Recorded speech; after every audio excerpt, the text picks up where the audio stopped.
la grâce d'Allah. Bon, Alhamdulillah, nous sommes installés, il n'y a pas de souci, Maître Aston. Bismillah, J'espère maître. que vous me recevez normalement là. Les frères, si vous Voilà. le recevez bien, mettez oui en bas. Voilà, j'espère qu'on me reçoit. Inch'Allah.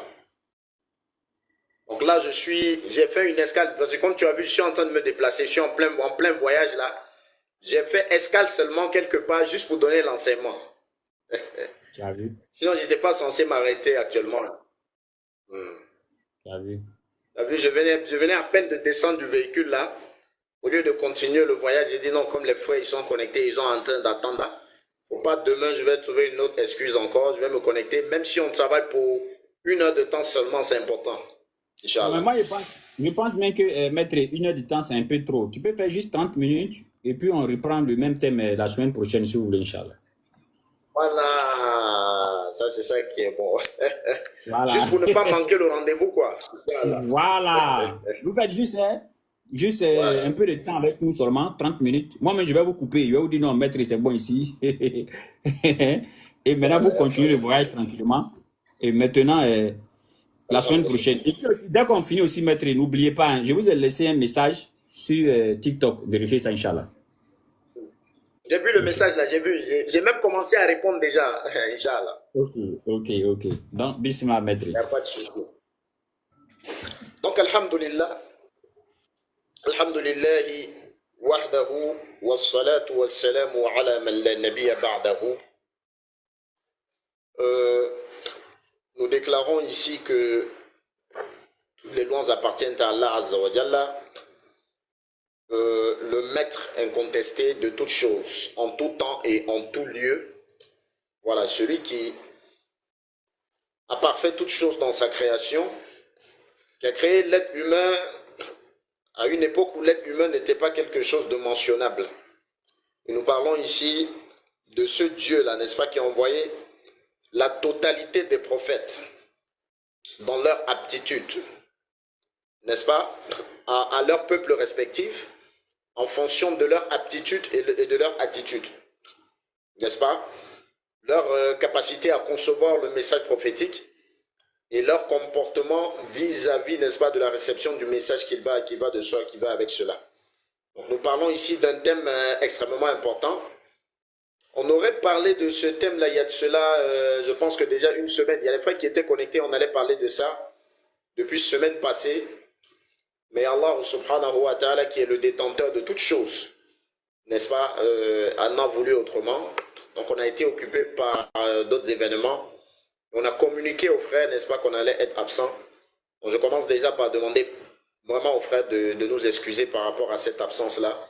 Vous savez, quand vous avez un rendez-vous avec les frères musulmans et que les gens ils vous attendent, respecter les rendez-vous aussi, ça fait partie, n'est-ce pas, voilà, des conditions, n'est-ce pas, voilà, de la perfection de la foi.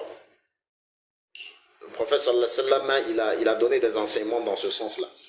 Donc aujourd'hui, nous sommes réunis dans le cadre du christocentrisme.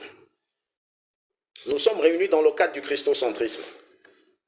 Nous parlons ici des piliers du christocentrisme. On va aller rapidement, parce que comme le frère il avait mentionné dernière fois, le christocentrisme, il a 5 piliers. Lorsque je parle du christocentrisme avec 5 piliers ici, beaucoup de personnes, ils étaient venus en commentaire, Maître Aston, ils avaient commencé à dire, donc en islam, il y a 5 piliers, dans le christianisme aussi, il y a 5 piliers. Je dis, c'est des gens qui ont mis leur conscience sous mode avion. Maître Aziz, il a l'habitude de dire le cerveau est sous vibreur. Moi, je dis la conscience est sous mode avion.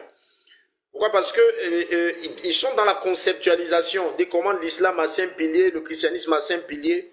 Mais en fait, quand on rentre dans l'explication, on ne cherche pas à faire à ce que l'islam ressemble au christianisme. On n'est pas en train de faire que le christianisme ressemble à l'islam ou quelque chose comme ça. On ne cherche pas à équilibrer la balance. Voilà, comme les gens, ils ont l'habitude de vouloir équilibrer.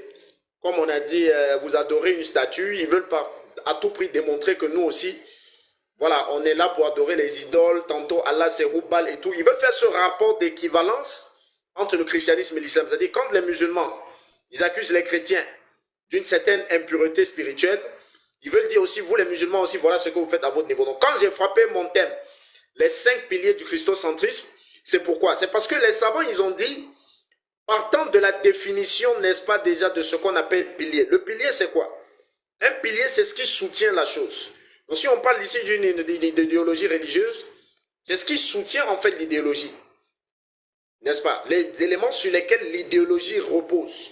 Les éléments sur lesquels, si un élément est retiré de la chaîne, n'est-ce pas, l'idéologie devient une idéologie qui va être, n'est-ce pas, un peu balbutiante. Donc pour que l'idéologie soit stable, il faut que tous les piliers qui la soutiennent soient réunis. Et si aucun de ces piliers n'existe, en fait l'idéologie, elle meurt. Elle meurt complètement. Donc le christocentrisme ici, c'est la simple position, n'est-ce pas, de la doctrine du Christ, ou bien de la doctrine du Christ, au centre de toute chose, au centre de l'existentialisme. Les gens qui ont placé Christ au centre de leur vie, au centre de leur salut, au centre de leur spiritualité, au centre de leur méditation, au centre de leurs agissements, ils ont pris la christité, ou bien ils ont christianisé leur vie. Donc ils ont fait ce qu'on appelle ici, placer la doctrine du Christ, ou bien la doctrine du Christ, au centre de toute leur existence et au centre de l'existentialisme en lui-même. C'est ça qu'on appelle le christocentrisme. Donc Christ, ou bien la personne de Christ au centre de toute chose. Et ça, en fait, c'est le christocentrisme qui fait maintenant surgir le christianisme. Parce que si Christ il n'est pas au centre de l'existence en elle-même, le christianisme ne peut pas exister.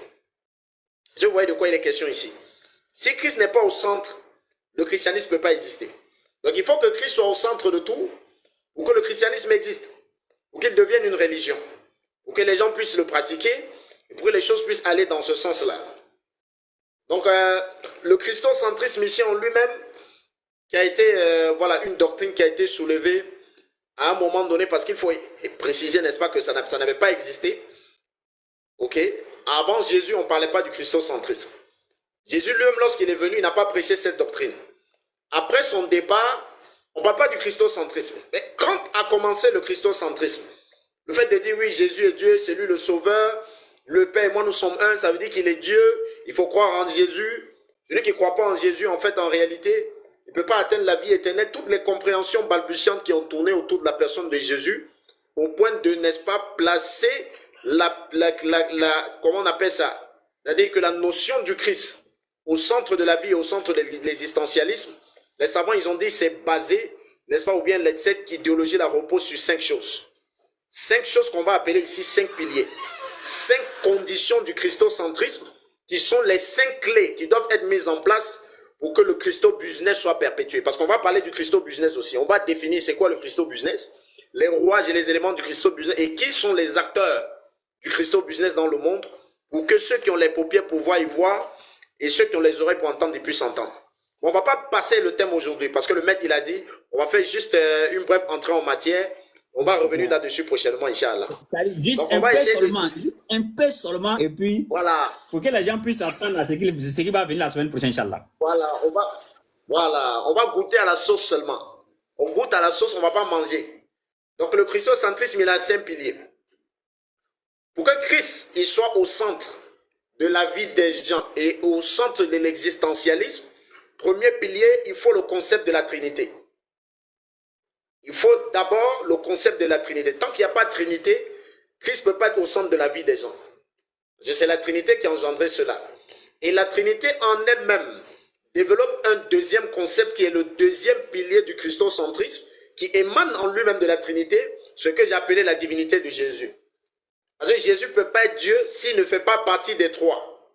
Tant qu'il n'est pas du trio, il ne peut pas être Dieu. Vous allez constater avec moi que tout celui qui ne fait pas partie de ces trois-là, on lui donne pas, n'est-ce pas, la capacité d'être Dieu. Que ce soit un prophète, que ce soit un magicien, tout ce que vous voulez. Les chrétiens, ils n'osent pas dire que celui qui ne fait pas partie de la Trinité est Dieu. Mais pour eux, Jésus est Dieu, le Saint-Esprit est Dieu, Dieu lui-même il est Dieu. Donc, on a la notion de Trinité. Deuxièmement, on a ce qu'on appelle ici la divinité de Jésus qui vient naître, n'est-ce pas, après la Trinité. Ensuite, on parle de la filiation divine. La filiation divine, c'est quoi? La filiation divine, c'est le fait que Yoshua HaMashiach, fils de Marie, il devient Dieu, non pas parce qu'il a créé toutes choses, mais parce qu'il découle de Dieu en tant que fils engendré de Dieu. Et comme on a l'habitude de dire que l'enfant d'un animal, c'est un animal, l'enfant du mouton, c'est le mouton, l'enfant de l'homme, c'est l'homme, donc l'enfant de Dieu, c'est Dieu. Est-ce que tu vois le raisonnement, Maître Saston? Donc ça, c'est le troisième pilier. Donc il y a une catégorie qui pense que parce qu'il est l'enfant de Dieu, alors il est Dieu. Voilà. Donc en fait, il prend la nature divine parce qu'il découle lui-même d'une divinité. Il est lui-même le produit de la divinité. Donc pour eux, dans leur conception, comment le produit de la divinité ne va lui-même pas être une divinité? Donc s'il est le produit de la divinité, il lui doit être divinité. Parce que celui qui est le produit de l'homme, c'est un homme. Le produit d'un animal, c'est un animal. C'est ce qu'on appelle ici la notion de la filiation. C'est le troisième pilier du christocentrisme. Le quatrième pilier du christocentrisme, c'est le péché originel. Pour que Jésus soit au centre de la vie des gens, au centre de l'existentialisme, il faut qu'il y ait un péché originel qui aura un rapport maintenant ici avec, n'est-ce pas, avec la Trinité Sabellius et la Trinité catholico-protestante qu'on va encore prendre la peine d'expliquer ici. Donc tant qu'il n'y a pas péché originel, le christocentrisme ne peut pas exister. Donc il y en a qui pensent que c'est à cause du péché originel, voilà, n'est-ce pas, maintenant, qu'il faut accepter la personne de Jésus comme Dieu. Et le dernier, maintenant, pilier du christocentrisme, c'est ce qu'on appelle la rédemption. La rédemption, c'est le principe par lequel il faut croire en ce qu'on nous demande de croire là pour prétendre avoir la vie éternelle, pour prétendre être sauvé. Parce que tant que tu ne crois pas en ça, tu n'es pas chrétien. Quand je parle ici des piliers, ce sont des choses qui sont considérées comme des choses qui, en leur absence, la foi chrétienne n'est pas complète. En l'absence de la rédemption, la foi chrétienne n'est pas complète. Celui qui ne croit pas à la rédemption, il ne peut pas être chrétien. Tous les chrétiens peuvent témoigner ça ici. Donc il faut accepter ça. C'est comme on dit chez nous en islam, celui qui ne croit pas au prophète, voilà, il ne peut pas être musulman. C'est pour ça qu'on parle des piliers ici. Ce n'est pas parce qu'on veut ressembler à l'islam, mais parce qu'on a constaté que, en fait, c'est ce qui fait la foi chez eux. Donc il faut croire en la rédemption pour être chrétien. Deuxièmement, il faut croire au péché originel parce que si tu ne crois pas au péché originel, comment Christ va venir laver les péchés qui n'existent pas? Donc il faut penser qu'il y a un péché qui existe, que Christ est venu purifier, c'est pour cela qu'il est au centre de toutes choses. Il faut croire en la filiation. Il faut croire que comme il descend de Dieu, lui-même il est Dieu. Parce que la nature de descendant de Dieu ne peut être qu'une nature divine, dans la logique. Et puis enfin, il faut croire, non, en avant-dernier, il faut croire en la divinité de Jésus lui-même. Bon, par conséquent, comme je disais ici, comme il descend de Dieu, lui-même il devient Dieu. Et puis enfin, il faut croire en la Trinité. Il faut croire qu'il fait partie du trio. Le trio mystère, comme on appelle ça souvent comme ça. Un trio magique. Donc on va parler uniquement, n'est-ce pas, seulement peut-être ici maintenant de la Trinité, comme premier pilier. On parle de la Trinité comme premier pilier ici parce que c'est le tout premier pilier qui a été évoqué et qui a été énoncé en tant que pilier du christocentrisme par les catholiques. Je rappelle ici que les pères de la religion chrétienne sont des catholiques. Il y a des gens des églises réveillées qui s'agitent beaucoup, ils ont l'habitude de me dire, quand je dis vos parents c'est les catholiques, vous êtes, c'est-à-dire des bébés spirituels catholiques, mais entre guillemets aussi, n'est-ce pas? Voilà, eux ils ont l'habitude de dire, non, ça vraiment, toi, nous on est ceci, on n'est pas catholique. Donc, c'est pas une question de choix ou bien une question d'avalidité. Donc quand on constate que vous êtes nés des catholiques, on doit vous dire que les catholiques sont vos parents. Et pourquoi on le dit? C'est pas par dénigrement, c'est pas par insulte, c'est pas par quelque chose comme ça. Mais c'est parce qu'on constate, n'est-ce pas, que le concept de la Trinité, en lui-même, n'avait été présenté que par les catholiques. Lorsque vous rentrez dans le dictionnaire biblique, n'est-ce pas, des auteurs bibliques comme ceux qui ont écrit les livres qu'on a retrouvés chez Saint Théophile d'Antioche, à partir des écrits de monsieur, comment on l'appelle, il y a un écrivain, là, Blaise, je pense que c'est Blaise qu'il a, Albert Blaise. Il définit la Trinité et il explique catégoriquement dans son livre que le concept de Trinité n'est apparu que 300 ans après Jésus. Il y a certains savants qui parlent de 400 ans. Donc lui-même, le Messie, n'a pas connu le concept de Trinité. Ses apôtres n'ont pas connu le concept de Trinité. Les prophètes qui sont venus avant lui n'ont pas connu le concept de la Trinité. Mais bizarrement, même les pères, les premiers fondateurs de l'Église, ils n'ont pas connu le concept de la Trinité. Parce qu'il faut préciser que l'Église chrétienne avait existé avant l'an 325, qui est le premier concile de Nicée, où les divinités païennes et les autorités romaines ont pris en otage l'Église chrétienne pour faire de l'Église chrétienne ce qu'eux, ils ont voulu. Donc le christianisme avant 325 n'est pas ce que le christianisme est devenu après 325. On va remonter là-dessus, on va revenir sur les dates. Parce qu'avant 325, on parle des chrétiens.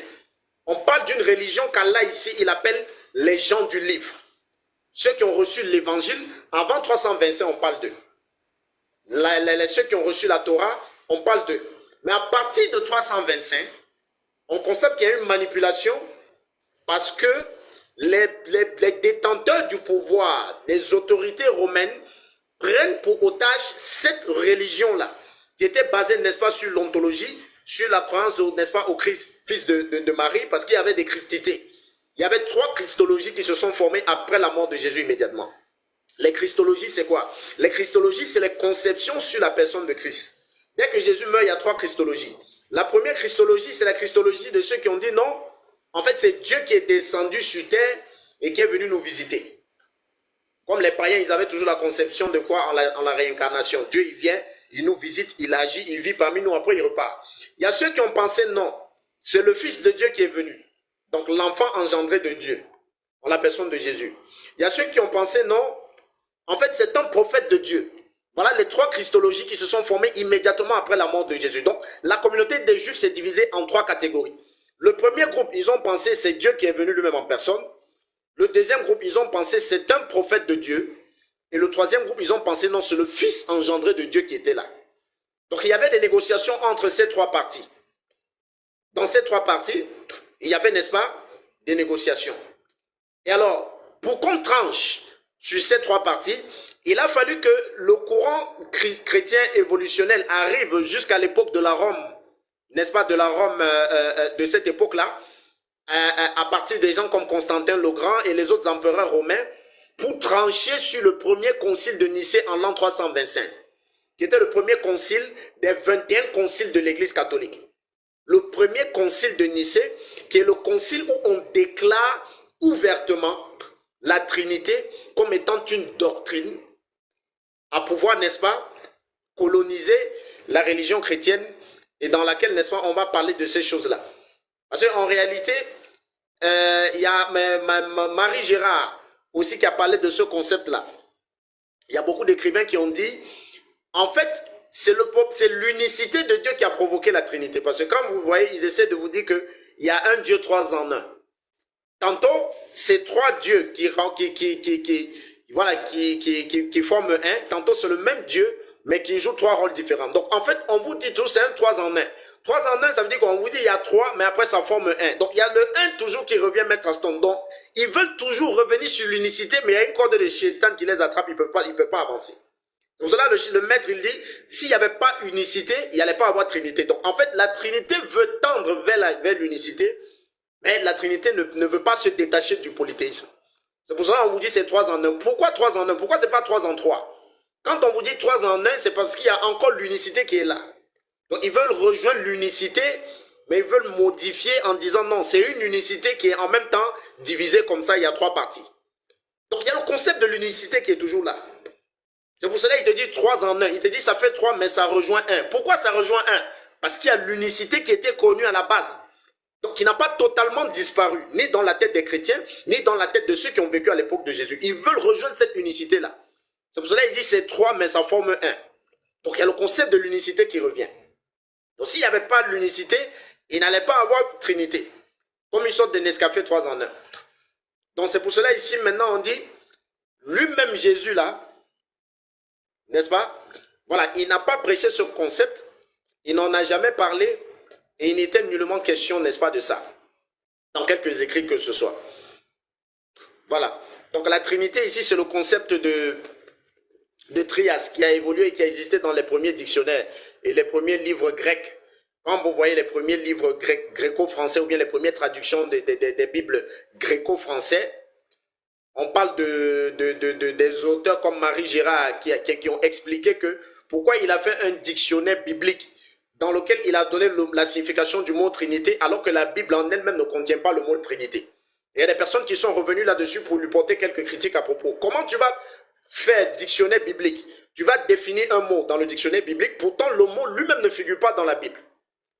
Parce qu'il a défini Trinité dans le dictionnaire, alors que Trinité n'existe pas dans la Bible. Par contre, dictionnaire biblique est censé expliquer les mots figurant dans la Bible. Donc il y a beaucoup de superstitions qui ont été montées là-dessus. On a essayé de parler de ça un peu. On a renvoyé ces choses-là. Donc on parle ici d'une doctrine chrétienne. La Trinité, c'est simplement une doctrine chrétienne qui apparaît comme le premier pilier, n'est-ce pas, de la christologie, ou bien du christocentrisme. Pourquoi est-ce que la Trinité apparaît comme le premier pilier du christocentrisme? Simplement parce que c'est une doctrine chrétienne qui englobe 3 personnes. Maître Aston. Et cette doctrine-là englobe 3 personnes qui sont coexistantes, qui remplissent ici 2 conditions. On rentre ici maintenant dans la compréhension, dans les sciences profondes de la Trinité. La première condition pour qu'il y ait Trinité, il faut qu'il y ait consubstantialité. À ne pas confondre ici avec la coéternité. La consubstantialité, c'est quoi? Dans le concept de la Trinité, c'est la notion ou bien l'idéologie selon laquelle chaque élément de la Trinité est une substance qui alimente l'autre élément. Donc le Père est une substance du Fils, le Fils est une substance du Père, le Père est une substance du Saint-Esprit, pendant que le Saint-Esprit lui-même est une substance du Père, et le Saint-Esprit est une substance du Fils, alors que le Fils lui-même est une substance du Saint-Esprit, et le Père est une substance du Fils qui est une substance du Saint-Esprit, qui est lui-même une substance du Père. Donc les 3 sont chacun une substance de l'autre. Est-ce que tu comprends? C'est dans ce sens ici qu'on parle maintenant ici d'une certaine complémentarité et d'une substantialité. Donc chacun est substance vivante de l'autre. Le Père est une substance inhérente du Saint-Esprit et en même temps une substance inhérente du Fils. Donc s'il n'y a pas le Fils, c'est une substance du Père en fait qui a été rétractée. S'il n'y a pas le Saint-Esprit, c'est une substance du Père et du Fils en même temps qui a été rétractée. Attention à ne pas confondre ici avec la coéternité. Le concept de coéternité, c'est le concept, n'est-ce pas, de la Trinité qui explique que l'éternité de l'un engendre automatiquement l'éternité de l'autre. Et que s'il y a finitude de l'un, ça va engendrer automatiquement la finitude de l'autre. Donc le Père démontre l'éternité du Fils et le Fils démontre par son éternité l'éternité du Père. Et le Saint-Esprit va démontrer par son éternité l'éternité du Père et du Fils en même temps. Ça veut dire quoi? L'éternité de l'un engendre l'éternité de l'autre et la finité de l'un, bien la finitude de l'un, va automatiquement engendrer la finitude de l'autre. Parce qu'on parle ici d'une consubstantialité et d'une coéternité. S'il n'y a pas consubstantialité et qu'il n'y a pas coéternité, on ne parle pas de Trinité. Nous sommes ici dans les sciences, n'est-ce pas, sacerdotales, à partir de la première, deuxième année, ou ceux qui ont fait les études dans le petit séminaire, dans le grand séminaire, après le baccalauréat, quand ils rentrent dans le grand séminaire des études, n'est-ce pas, approfondies, sacerdotales, pour les écoles de ceux qui veulent devenir prêtres, ou bien pour ceux qui ont étudié dans le couvent. S'il y a les chrétiens qui ont fait ces études-là ici, ils vont comprendre de quoi est-ce que je suis en train de parler. Donc on est en face ici de 2 conditions. On ne peut pas parler de Trinité s'il n'y a pas ces 2 conditions. Il faut consubstantialité. Chacun doit être une substance inhérente de l'autre. Et il faut n'est-ce pas, coéternité. Donc chacun doit marquer un élément de l'éternité de l'autre. Et l'élément de l'éternité d'un élément entraîne l'éternité de l'autre. Et la finitude, ou bien la chute d'un élément entraîne particulièrement la chute de l'autre. J'avais vu la vidéo, Maître Aston, la vidéo que tu avais postée une fois. En fait, tu as fait cette démonstration sans même t'en rendre compte. Le monsieur qui était venu avec la bouteille, il a dit, comme il y a la bouteille, tu mets de l'eau, tu vas congeler la bouteille. Voilà, je ne sais pas si tu te rappelles de la vidéo là. Je me rappelle très bien, c'était à Massy. Voilà, il a dit, il y a une bouteille. J'ai vu cette vidéo là comme ça, j'ai dit, ah, Maître Aston, il a développé quelque chose ici que lui-même ne connaît pas. En fait, ce que tu as expliqué là-bas, on enseigne ça dans les écoles sacerdotales à partir de la 2e, 3e année à l'université pour ceux qui veulent devenir des prêtres. Ils enseignent que la Trinité englobe la consubstantialité et la coéternité. Donc, un élément est substance de l'autre et l'autre élément est substance du premier élément. Chaque élément est une substance de l'autre et l'éternité d'un élément entraîne l'éternité de l'autre et la chute ou bien la mort d'un élément doit automatiquement entraîner la mort de l'autre élément.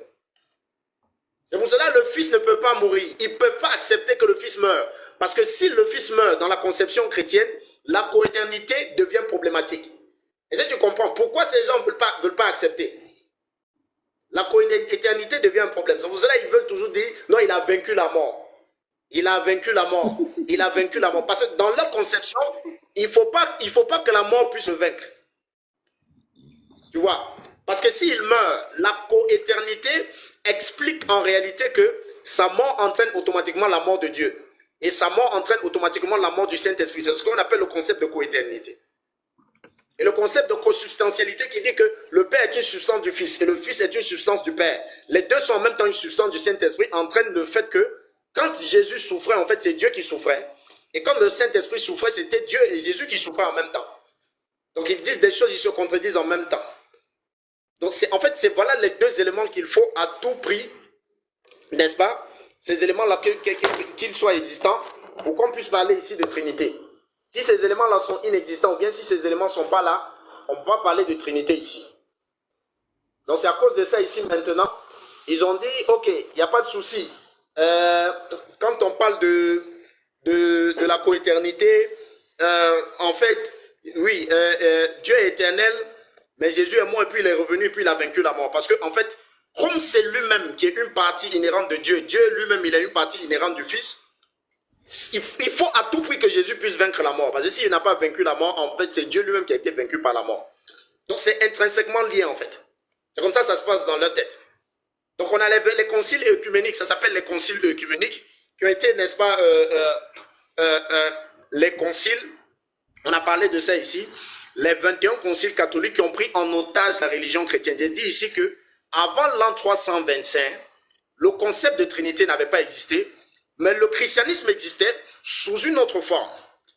Donc il y avait les trois christologies. Il y en a ceux qui se battaient pour faire leur culte selon lequel c'est Dieu lui-même qui était venu, il faisait ce culte-là. Ceux qui se battaient pour faire le culte selon lequel c'était le Fils de Dieu, et ceux qui se battaient pour maintenir le culte du monothéisme pur selon lequel c'était le prophète de Dieu qui était arrivé. Alors qu'est-ce qui se passe? La Rome décide de mettre sur pied un système qui va prendre en otage le monde, qui va changer le monde, comme le maître Daniel le dit, n'est-ce pas? Dans Daniel chapitre 7 et dans le livre de Daniel chapitre 9 et dans Daniel chapitre 2, n'est-ce pas? L'élément sociopolitique qui va venir vouloir transformer le monde et changer le temps. Comme les Romains veulent changer le temps, ils veulent transformer le monde, c'est-à-dire qu'ils veulent prendre le monde sous leur domination, on parle de l'Empire romain, ils constatent qu'à cette époque-là, dominer le monde équivaut à dominer d'abord premièrement la spiritualité du monde. Et comme en termes de spiritualité, les gens étaient plus attachés, n'est-ce pas, à la religiosité et donc au christianisme et à la christité, parce que c'est Jésus qui était le prophète récent qui venait de passer sur la terre et qui venait de partir.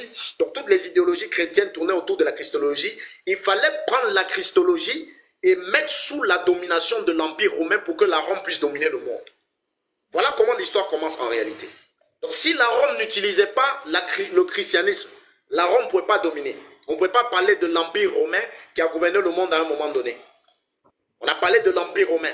On a parlé des Anglais qui ont gouverné le monde à une étape de la vie. On a parlé des Juifs, la Pax Judaïca. On va parler de ça dans le nouvel ordre mondial. Il y a un enseignement spécial que je suis en train de préparer là-dessus.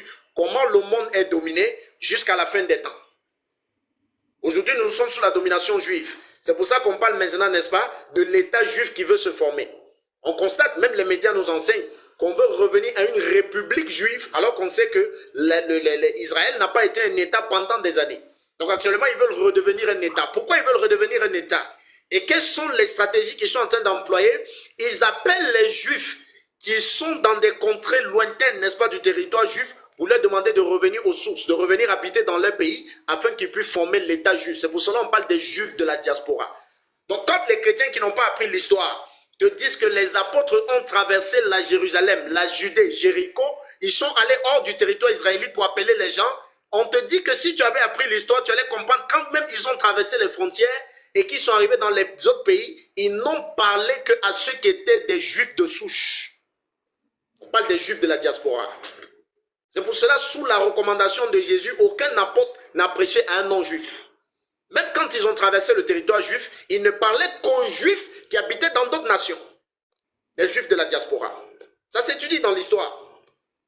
Après, les chrétiens, ils disent non, on a dit aller dans le monde entier, appeler. Oui, il fallait aller partout dans le monde entier, mais appeler uniquement les Juifs.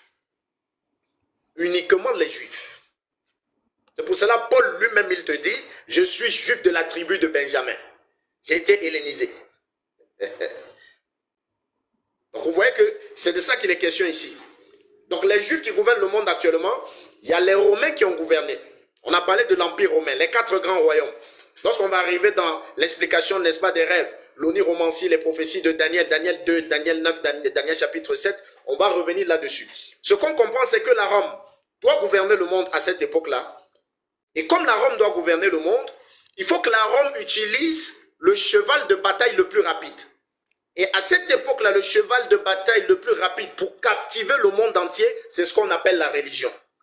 Il faut passer par la religion pour gouverner le monde. Et comme la religion qui était d'actualité à cette période-là, c'était le christianisme, la Rome a convoqué 21 conciles pour mettre le christianisme sous leur domination. On a commencé par le premier concile œcuménique de Nicée de l'an 325, qui est le concile dans lequel on a déclaré unanimement la divinité de Jésus et le principe de l'existentialité de la Trinité. Donc avant 325, Jésus n'était pas encore Dieu de manière officielle. Donc quelqu'un s'est assis en tant qu'empereur gréco-romain, il a déclaré à partir d'aujourd'hui, Jésus est Dieu.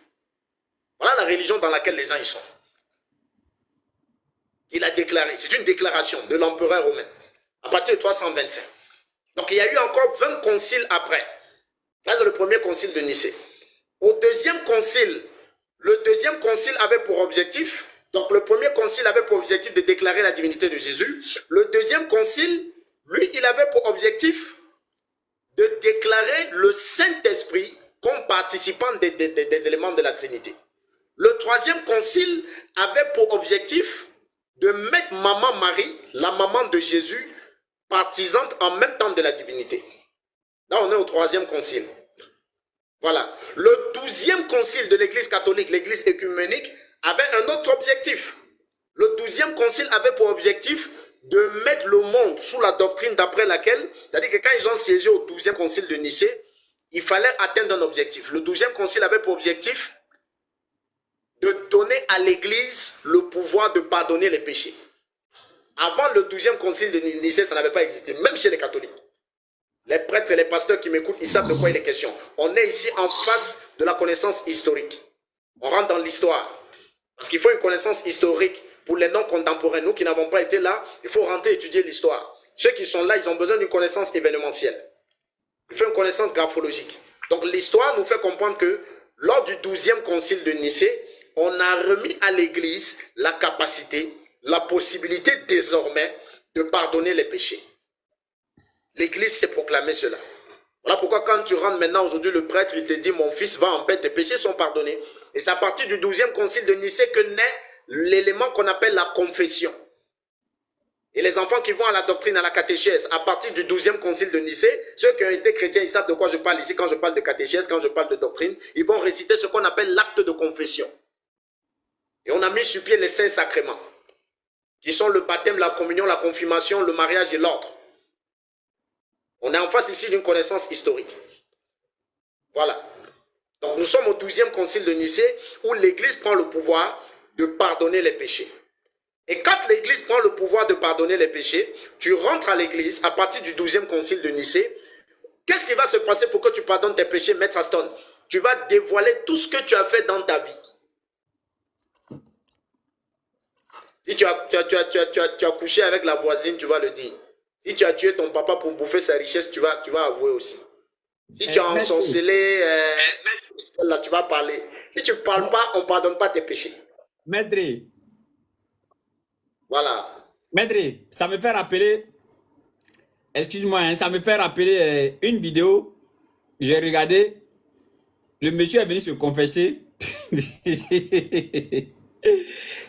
Et à sa grande surprise, il voit la police.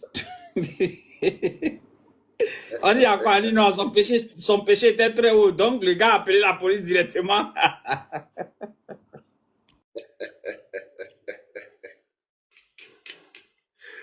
Alors, vas-y, maître. Vas-y. Donc, est-ce que tu comprends? Donc, on met sur pied, au 12e concile de Nicée, un principe qui dit que l'Église va te pardonner Mais pour que l'Église te pardonne, il faut que tu dises tout ce que tu as fait. Donc, vous voyez maintenant que dans la notion de dévoiler tous ces secrets, de dire tout ce qu'on a comme richesse, de dire tout ce qu'on a pu faire de mal aux gens, on rentre ici dans un dévoilement des secrets profonds de la nature humaine, ce qui permet à ces personnes-là, les Romains qui sont assis sur les chaises qui veulent gouverner le monde, de récolter le maximum d'informations possibles sur les gens afin de développer les stratégies pour gouverner le monde. Ici commence à prendre place ce qu'on appelle le Christo business. On va frapper fort, maître. Il n'y a pas le temps aujourd'hui. Oui, mais Voilà. par rapport à ton voyage et autres, comment on fait? Voilà. Donc c'est de ça qu'il s'agit ici. On est au 12e concile de Nicée. On va se confesser et tout ça. C'est à partir du 12e concile de Nicée. Ensuite, maintenant, il y a eu plusieurs conciles de Nicée et il y a un autre concile qui est le concile le plus important, le 20e concile. Quel est le but du 20e concile? Parce que l'Église catholique a eu 21 conciles. Le 20e, qui est l'avant-dernier concile, c'est le concile qui confère au pape la souveraineté absolue et l'infaillibilité. Donc avant le 20e concile de Nicée, le pape n'était qu'un simple prêtre comme les autres. À partir du 20e concile, le pape est devenu Dieu sur terre. Ça a commencé au 20e concile. Ceux qui vont dans l'église le dimanche et puis ils disent Amen, Amen, ils rentrent dans la maison. On va vous dire comment a commencé l'église. C'est de ça qu'il est question. Il faut que chacun connaisse où il est là, comment ça a commencé. Ce n'est pas ceux qui viennent ici, ils viennent dire Mahomet, Mahomet, Mahomet est le fondateur de l'islam. Déjà, il ne s'appelle même pas Mahomet. Donc Mahomet n'a jamais existé. Mais nous, on parle des choses réelles ici. En histoire, ça s'étudie, ça s'apprend. Culture générale, on comprend ça, on a étudié, on a parlé de ça. Quand vous venez dans l'expansion de l'islam, on vous raconte des histoires qui n'ont pas de rapport avec la réalité. Donc c'est à partir de là maintenant, les encyclopédies ont commencé maintenant à mettre ces thèmes-là, n'est-ce pas, dans les dictionnaires, à parler de ça. On a parlé maintenant désormais, il y a une trinité qui existe. Désormais Jésus, le Saint-Esprit fait partie de la Trinité. Désormais Marie fait partie de la divinité au 3e concile. Désormais au 12e concile, l'Église a le pouvoir de pardonner les péchés. Désormais au 20e concile, le pape est comme le Dieu sur terre. Voilà tout ce qui tourne autour de la Trinité. Donc quand on parle de Trinité ici, on avait rappelé cela. Et on avait deux. La première Trinité qui est la Trinité catholico-protestante, qui est ici la Trinité de personnes. Le Père par qui tout vient, le Fils par qui tout s'accomplit et le Saint-Esprit par qui tout se réalise. Donc c'est trois personnes qui ont des fonctions distinctes. Mais le maître, il a expliqué dans son livre, j'oublie le nom du titre du livre, il a dit pourquoi on parle de Trinité, il faut qu'il y ait Trinité. Ces trois entités doivent être, n'est-ce pas, Trinité dans l'infini ou bien ils sont Trinité dans la finitude. S'ils sont Trinité dans l'infini, ça veut dire que le Père est infini, le Fils est infini et le Saint-Esprit est infini. On a affaire ici maintenant à trois personnalités infinies de manière distincte. Si le Père est infini dans sa dimension et que le Fils est infini dans sa dimension, le Saint-Esprit aussi est infini dans sa dimension, on a lieu ici maintenant, on a affaire ou bien on est en face de trois infinis distincts. Et celui qui est infini et qui est autosuffisant et qui se suffit, qui n'a besoin de rien, donc le Père lui-même seul, dans son infinitude, il est Dieu, tandis qu'il n'a pas besoin du Fils et tandis qu'il n'a pas besoin du Saint-Esprit. Or, on nous fait comprendre ici, dans la Trinité coexistante, ou bien dans la coexistentialité, les trois se complètent. Et si on parle d'une Trinité maintenant ici qui est finie, ou bien qui est dotée d'une certaine finitude, ça veut dire que le Père, il est fini, le Fils est fini, le Saint-Esprit est fini. Et quand on parle d'un être fini, ou bien qui est limité dans le temps et dans l'espace, on ne peut plus parler de Dieu. Donc dans les deux concepts, ils sont troublés, ils sont embrouillés. Soit vous nous parlez d'une Trinité finie, c'est-à-dire marquée par la finitude, soit vous nous parlez d'une Trinité marquée, n'est-ce pas, par l'infinitude. C'est pour cela maintenant, à ce concile de Nicée là, quand les gens ils ont posé cette question, ils ont demandé que les dirigeants de l'Église catholique et les empereurs romains essaient de remonter sur cette question, n'est-ce pas, de traiter cet élément là. Est-ce qu'on va considérer de cela une finitude ou bien une certaine infinitude? Et en fait, sur le point de vue rationnel, la raison raisonnante n'était même pas capable n'est-ce pas, de l'accepter. Il faut préciser aussi que les conciles étaient considérés à cette époque-là comme des votes. Quand on parle du premier concile de Nicée ici, c'était un vote où les gens devaient voter et on devait choisir la majorité. L'histoire nous enseigne que la majorité pesait pour que Jésus ne soit pas Dieu. Mais l'empereur de cette époque, il a pesé pour la minorité. Voilà. Pour des raisons politiques et socio-politico-religieuses que je vais pas éclater ici aujourd'hui parce qu'on n'a pas assez de temps. Et quand la population s'est plainte, n'est-ce pas, par rapport à la finitude de ces trois personnes, ou bien par rapport, n'est-ce pas, à l'infinitude des trois, parce que les gens, ils ont ramené le concept selon lequel, quand il n'y avait pas le Fils, il y avait le Père. Et quand on ne connaissait même pas le Saint-Esprit, il y avait le Père. Mais comment se fait-il que les trois se complètent et que les trois sont inconditionnellement liés et qu'il y a coexistentialité? Ils ont tablé sur ce concile de Nicée et voilà la réponse qu'ils ont donnée aux gens. Ils ont dit aux gens, comme la raison raisonnable ne peut pas comprendre, et comme les gens ils posent beaucoup de questions, il faut simplement adopter dans sa mémoire, en fait, que c'est un mystère. Il faut être doté du Saint-Esprit pour comprendre. Donc la notion du mystère est née au premier concile de Nicée. Maître Astor. Parce que les gens, ils se sont trop plaints. Ils ont voulu réfléchir. Et on a dit, non, comme vous voulez trop réfléchir, en fait, sachez que c'est un mystère. On ne va pas vous expliquer ça. C'est un mystère. Donc, ce n'est pas aujourd'hui cette affaire-là a commencé. Quand vous êtes en face des chrétiens, vous dites, expliquez-moi un peu comment Dieu lui-même là, il pouvait pleurer, il pouvait naître du ventre d'une femme, téter le sein, il pouvait avoir froid, avoir chaud. On pouvait le porter dans Matthieu chapitre 2, fuir avec lui en Égypte, parce que Hérode allait le tuer. Donc Dieu était en danger. Il te dit c'est un mystère. C'est pas aujourd'hui ça a commencé, mais depuis le premier concile de Nicée, on a dit aux gens, comprenez que c'est un mystère. Voilà. Et on leur a enseigné, pendant les enseignements qu'ils vont donner aux gens, on leur a enseigné de transmettre à toute la descendance qui vient après que quand les gens ils vont vous poser des questions à ce sujet, dites-leur que c'est un mystère. Et en fait, on est même allé plus loin. On a dit celui qui ne croit pas que c'est un mystère, il est sorti de la chrétienté. Donc il n'est plus chrétien. Donc pour être chrétien, il faut que tu crois au mystère. Donc voilà ce qui tourne autour de la Trinité. Voilà ce qui a fait que on parle de cette Trinité-là. Il y a une deuxième Trinité qui est née après la Trinité Sabellius. J'ai l'habitude de parler de ça ici. Lui qui est venu contre les catholiques, donc il n'était pas d'accord avec les catholiques. Il a dit non, ça ne peut pas être trois personnes, mais c'est la même personne en fait qui joue trois rôles. C'est lui-même qui était le Père, c'est lui-même qui est venu naître dans le ventre de maman Marie qui s'est réincarné, et c'est lui-même qui s'est transformé en fumée, en un esprit qu'on ne voit pas, qui est le Saint-Esprit qui se propage dans les églises matin, midi, soir. Ça s'appelle la Trinité Sabellius. Et les catholico-protestants, ils ont démoli ou bien ils ont exterminé ceux qui faisaient la Trinité Sabellius. Voilà pourquoi le faux prophète William Mario Branham, il a réveillé cette Trinité-là, n'est-ce pas, à partir un peu plus du 6e siècle, loin devant là-bas. Donc je vais m'arrêter là ici. Et les frères, ils vont prendre déjà ce petit avant-goût-là. On va rentrer dans les profondeurs du détail prochainement, Inch'Allah. Ok. Entre-temps, je vois un chrétien s'agiter trop en bas. Frère, si tu es là, tu peux monter. Hein. Voilà. Si tu es là, tu peux monter rapidement. Nous remercions le maître hein, qui a été vraiment bref et concis. Ici aussi. Voilà. Alors, si la personne dit, hein, vous voyez un chrétien s'agiter en bas dans les commentaires là.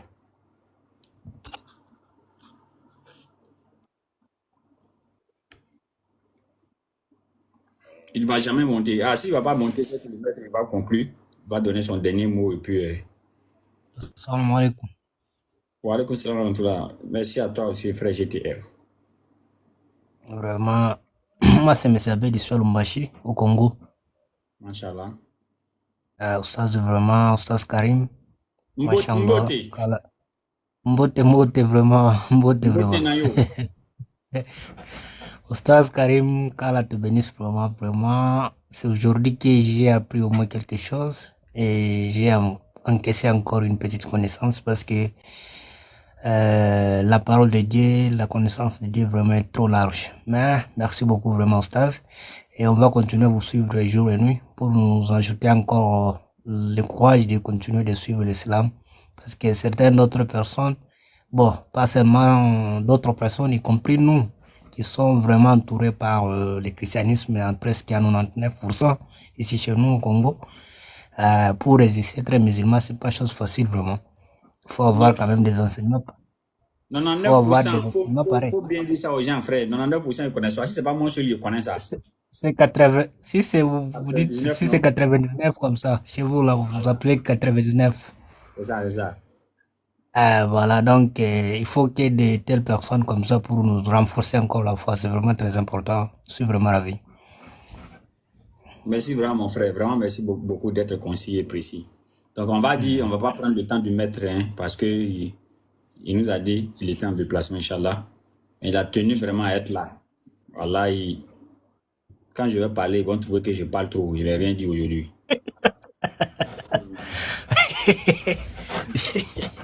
Donc, on Moi va dire au vraiment, maître. j'attends Ouais. toujours le débat. C'est là où vous On va frappez dire, fort. on va dire au maître de conclure, Inch'Allah. On va pas le tenir ici. On va le conclure et Vraiment. puis, Inch'Allah, moi, je vais rester. Maître Bismillah. Dieu merci. Assalamu alaikum wa rahmatullah. Il n'y a pas de souci, Inch'Allah, on est ensemble. Donc, simplement, ce que je vais conclure ici pour dire, c'est que voilà le pilier premier, ok, la Trinité, de l'existentialisme, du christocentrisme. C'est vrai qu'il y a d'autres piliers, mais on commence par là, parce que tout a commencé par là. Quand il n'y avait pas trois en un, on ne pouvait pas parler de cette religion-là. Et tous les autres piliers vont découler de ça. Voilà. Donc, la divinité de Jésus va découler de ce premier pilier, n'est-ce pas? La filiation divine de Jésus va découler de là. Le péché originel va découler de là et le principe de la rédemption va découler de là. Donc, de la même manière, on a essayé de brosser un peu vraiment. On n'a pas pu dire tout ce qu'il fallait dire sur la Trinité. Parce que comme le maître, il a dit, éviter de prendre beaucoup de temps et ne pas abandonner aussi d'autres occupations. On a voulu simplement, n'est-ce pas, ne pas manquer au rendez-vous une deuxième fois parce que la fois passée quand même c'était vraiment contraignant, c'était vraiment très compliqué d'être là, mais on n'a pas voulu faire la récidive. On a dit vraiment il faut qu'on soit là pour que les frères sachent que on les a pas oubliés, Inch'Allah. Donc on garde ça déjà comme une introduction, c'était qu'une entrée en matière.